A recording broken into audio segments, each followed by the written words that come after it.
Ma dr. Jane Goodallal fogunk beszélgetni, aminek a Kékbolygó Alapítványnál nagyon örülünk, és nekem személy szerint egy régi álmom válik valóra ezzel a beszélgetéssel. A világhírű főemlős kutató, ENSZ nagykövet és aktivista már az egész világot bejárta, hogy a természet- és környezetvédelem fontosságáról beszéljen, és ifjúsági programja a világ 60 országában már csak nem 700 000 embert ért el. Most pedig, még ha virtuálisan is, de dr. Jane Goodall velünk is megosztja gondolatait.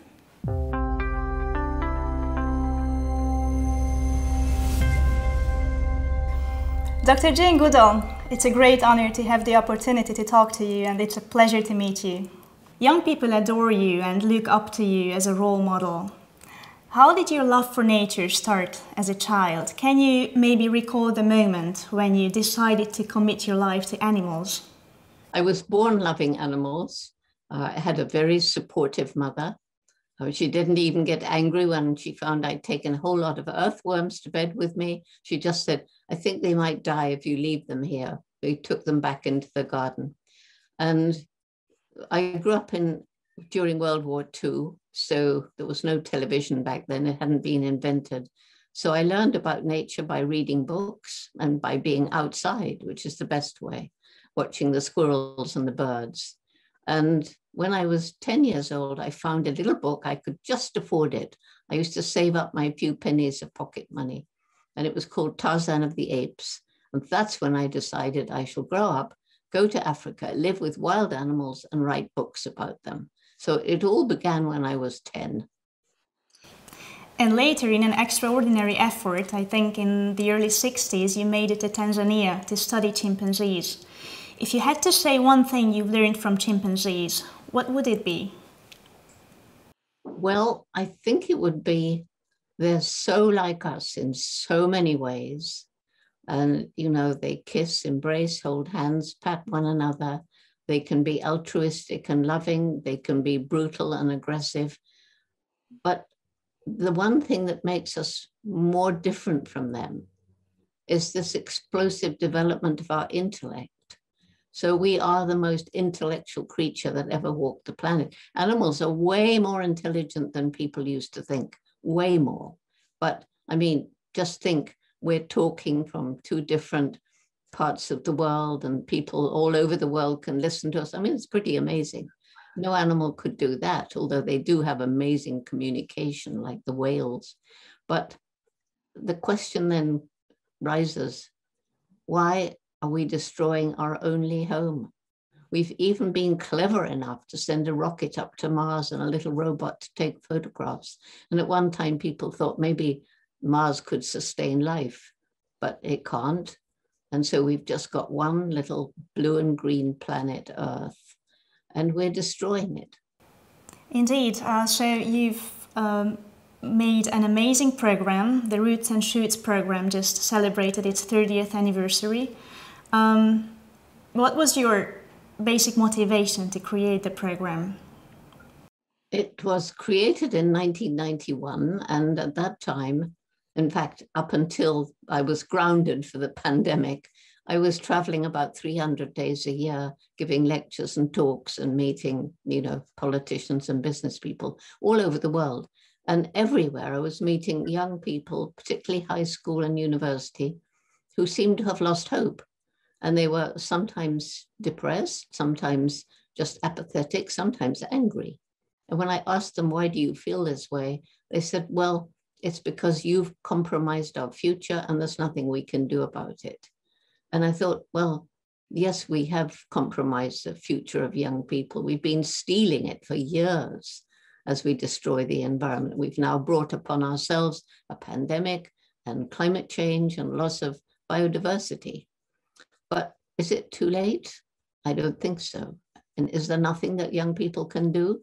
Of course, there's a lot that they can do.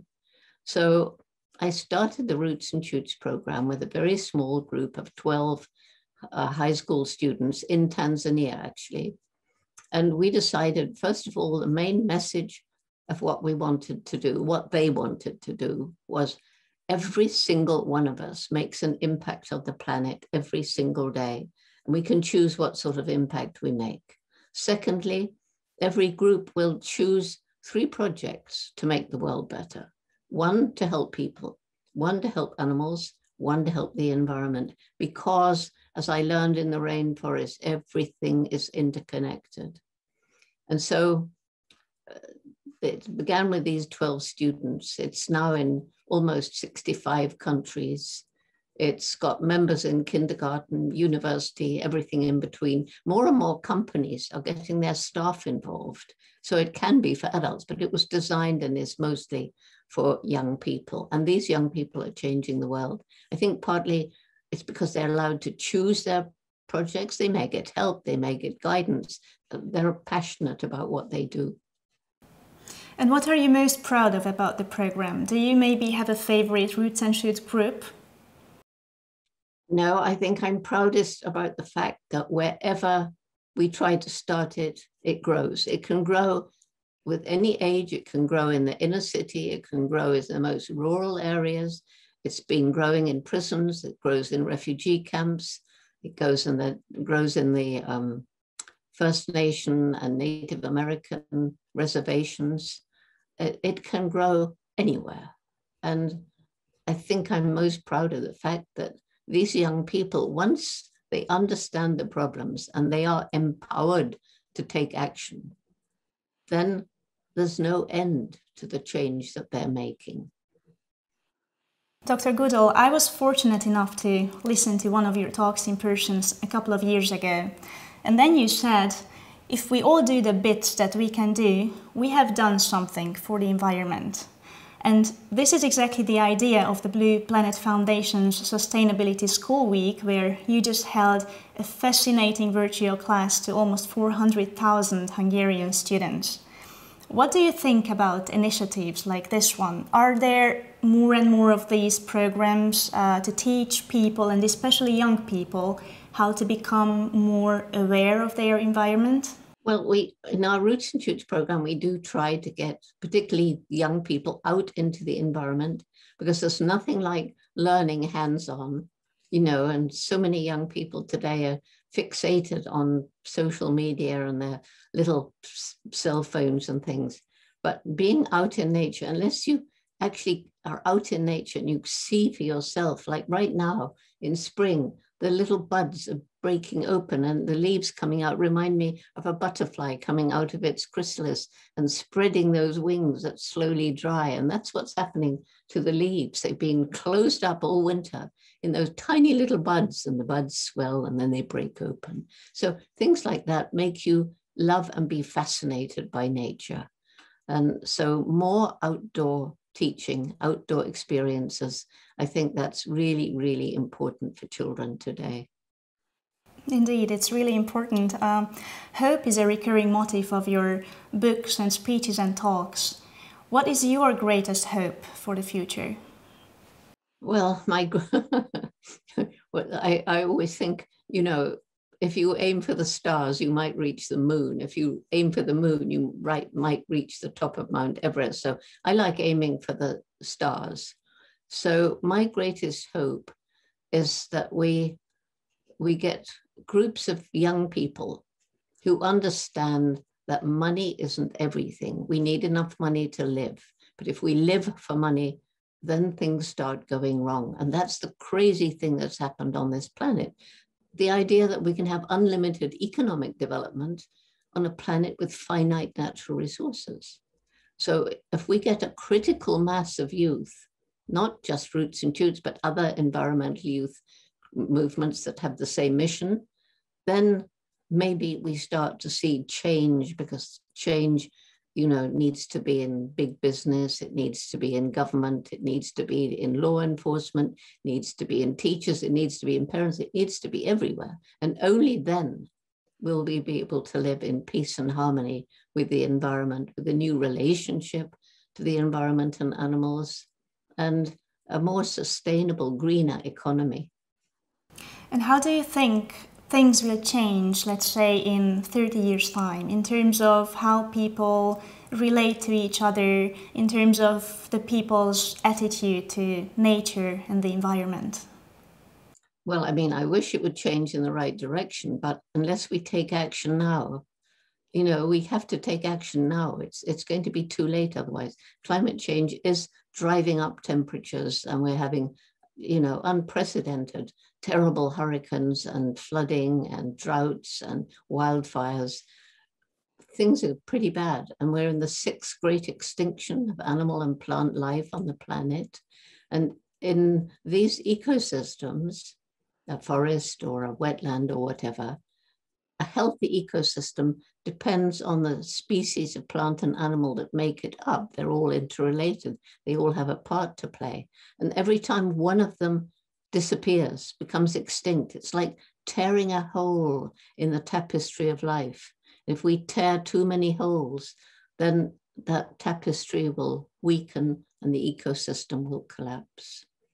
So we've got to take action now, and then we can look for a much, much better world where we can live in peace and harmony with each other and with the natural world, when we get the right people in government and the right business leaders. It's beginning to happen. And what would be your message to today's young generations, Dr. Goodall? I think the most important message, I mean, when I wanted to go to Africa aged 10, everybody laughed at me, except my mother. She said, well, they laughed at me because I was a girl, because we didn't have much money and Africa was far away and girls didn't do that sort of thing. But my mother said to me, if you really want this, you're going to have to work awfully hard. You're going to have to take advantage of every opportunity. And then if you don't give up, maybe you find a way. And I think that is a really important message for young people, along with you matter. Each one of you matters. Each one of you has a role to play, even if you don't know it yet. And every day you live, you make a difference. So choose wisely the kind of difference that you want to make, so that when you go to bed at night, you can look back at the day and say, well, I did make it just a little bit better. And then know that millions of other children around the world are also making things a little bit better. So that's billions of make betters come to big change. And I couldn't have wished for a more inspiring final word.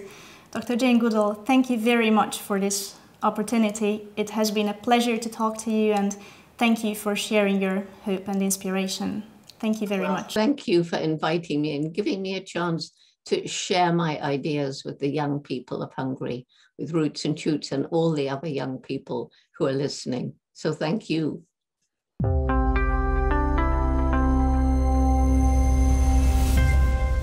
Ahogy Dr. Jane Goodall mondta, apró lépéseket mindannyian képesek vagyunk megtenni a környezetünkért.